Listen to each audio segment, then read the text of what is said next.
ಸ್ವಾಮಿ ನಾನು ಬಂದ್ಬಿಟ್ಟೆ.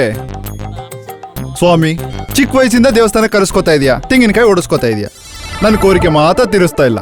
ಅಷ್ಟು ತಿರದೇ ಇರೋ ಕೋರಿಕೆನ ದೇವ್ರನ್ನ ಏನ್ ಕೋರ್ಕೊಂಡೀಯ ಕಂದ? ನಿಮ್ ಪೂಜೆ ನೀವು ನೋಡ್ಕೊಳ್ಳಿ ಸ್ವಾಮಿ. ನನ್ನ ಗೋಳೇನೋ ನಾನು ಹೇಳ್ಕೊತೀನಲ್ವಾ.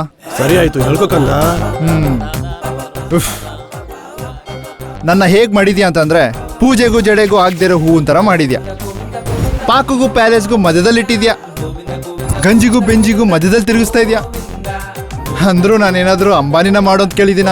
ಅಂಬಾನಿಗೆ ಸಾಲ ಕೂಡ ಆಸಾಮಿನ ಮಾಡೋ ಅಂತ ಕೇಳ್ಕೊಂಡೆ. ನೀನ್ ಮಾಡ್ತಿರೋದು ನೋಡ್ತಿದ್ರೆ ನನ್ನ ವಿಜಯ್ ಮಲ್ಯನ ಮಾಡ್ತಿದ್ಯಾ. ಕೋರಿಕೆ ಅಂದ್ರೆ ಕನ್ವಿನ್ಸ್ ಆಗಿರ್ಬೇಕು. ದೇವ್ರ ಹತ್ರ ಅಷ್ಟೊಂದು ಡೈರೆಕ್ಟ್ ಆಗಿದ್ರೆ ಹೇಗೆ ಕಂದ?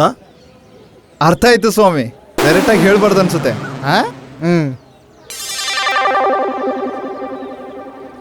ಈಗಿನ ಕಾಲದ ಹುಡುಗರಿಗೆ ಖರ್ಚು ಜಾಸ್ತಿ ಆಯ್ತು, ಅದಕ್ಕೆ ಅಷ್ಟೊಂದು ಸಿಂಪಲ್ ಆಗಿ ಕೇಳಿದ್ದಾನೆ. ಸ್ವಲ್ಪ ದೊಡ್ಡ ಮನ್ಸು ಮಾಡ್ಕೊಂಡು ಕೋರಿಕೆನ ತೀರಿಸ್ಬಿಡು ಸ್ವಾಮಿ.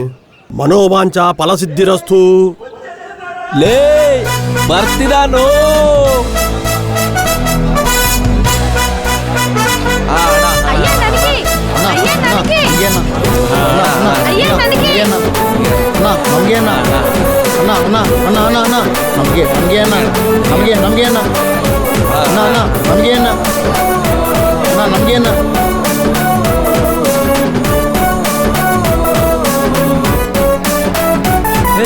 ನಂದುಡು ನಂದುಡು ನಂದುಡು ಸರಿ ಸರಿ ನಂದುಡು ನಂದುಡು ನಂದುಡು ನಂದುಡು.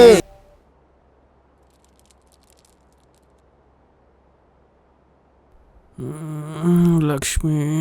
ನಿನ್ನ ಅಜ್ಜಿ ಹೋಗ ಕಡೆ. ಅಜಯ್, ಹೇಳಮ್ಮ. ಹೇಗಿದೆಯೋ?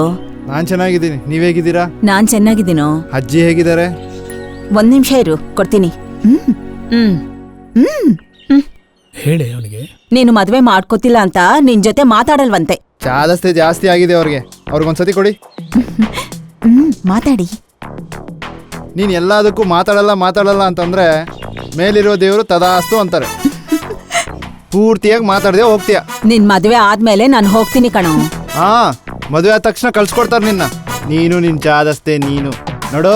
ನನ್ ಮದ್ವೆ ಆಗ್ಬೇಕು, ಮಕ್ಳಾಗ್ಬೇಕು, ಅವ್ರಿಗೆ ಚುಚ್ಚು ತೊಳಿಬೇಕು, ಅವ್ರ ಮದ್ವೆ ಆಗ್ಬೇಕು, ಅವಾಗ ಹೋಗುವಂತೆ ಬಿಡೆ. ಏನಂತೀಯ? ನಾನು ಕಣೋ. ಏನೇ ಮುದುಕಿ ಫ್ಲಾಟ್ ಆಗಿದಾರ ಅನ್ಸುತ್ತೆ. ಏನೋ ಅಜ್ಜಿಗೋಸ್ಕರವಾದ್ರು ಮದ್ವೆ ಮಾಡ್ಕೋ ಕಣೋ. ಇವಾಗ್ಲೇ ಯಾಕಮ್ಮ ಮದ್ವೆ? ಅಬ್ಬೋ, ಆಗೋದು ಹಿಂದಕ್ಕೂ ಆಗೋಲ್ಲ, ಆಗ್ದಿರೋದು ಯಾವತ್ತಿಗೂ ಆಗಲ್ಲ. ಒಂದ್ ನಿಮಿಷ ಇರಮ್ಮ. ಏನೋ ಆಗೋದು ಹಿಂದಕ್ಕೂ ಆಗಲ್ಲ, ಆಗ್ದಿರೋದು ಯಾವತ್ತಿಗೂ ಆಗಲ್ಲ. ಅಮ್ಮ ರಜನಿಕಾಂತ್, ನೀನ್ ಹೇಳಮ್ಮ. ಅದೆಲ್ಲ ಕಣೋ, ಒಳ್ಳೆ ಸಂಬಂಧಗಳೆಷ್ಟೋ ಬರ್ತಾ ಇವೆ. ನೋಡೋಣ ಬಿಡಮ್ಮ. ಸರಿ, ಕೆಲವೊಂದು ಫೋಟೋಸ್ ಕಳಿಸ್ತೀನಿ, ನೋಡು. ಸರಿನಾ? ಬೆಳಿಗ್ಗೆನೆ ಅವ್ರ ಮದುವೆಗಳು ಸ್ಟಾರ್ಟ್ ಮಾಡಿದ್ರಾ? ಕೊಡು. ಮಾತಾಡಕ್ಕೆ ಬೇರೆ ಬಿಡಲ್ಲ. ಕೆಲ್ಸನೇ ಇಲ್ಲ ನಿಮ್ಗೆ. ಲೇಕಂದ ನಾನೇ ಮಾತಾಡ್ತಾ ಇದ್ದೀನಿ. ಮದ್ವೆ ವಿಷಯದಲ್ಲಿ ನಿನ್ನ ಡಿಸಿಷನ್ ಕರೆಕ್ಟು, ಬದ್ಲಾಗ್ಬೇಡ. ಅರೆ, ಗಂಟೆ ಲೇಟ್ ಆಗಿ ಬಂದ್ರೆ ಯಾಕೆ ಬಂದಿದ್ದೀರಾ? ಗಂಟೆ ಮುಂಚೆ ಬಂದ್ರೆ ಯಾಕೆ ಬಂದ್ರಿ? ಒಂದ್ 100 ರೂಪಾಯಿ ಕಡಿಮೆ ಆದ್ರೆ ಯಾರಿಗೆ ಕೊಟ್ಟಿದ್ದೀರಾ? ಒಂದ್ 100 ರೂಪಾಯಿ ಜಾಸ್ತಿ ಇತ್ತು ಅಂದ್ಕೋ, ಮತ್ತೆ ನೀವೆಲ್ಲಾದ್ರೂ ಸಾಲ ಮಾಡಿದಿರಾ ಅಂತ ಅನುಮಾನಗಳಿಂದ ನಮ್ ತಲೆ ತಿಂದಾಕ್ಬಿಡ್ತಾರ ಕಣೋ. ಅದಕ್ಕೆ ನೀನ್ ಏನ್ ಡಿಸಿಷನ್ ತಗೊಂಡಿದೀಯೋ ಅದಕ್ಕೆ ಫಿಕ್ಸ್ ಆಗ್ಬಿಡು. ಅಪ್ಪ, ನೀವ್ ಹೇಳಿದ್ದೇ ಫಾಲೋ ಆಗ್ಬಿಡ್ತೀನಿ. ಓಕೆನಾ? ಓಕೆ.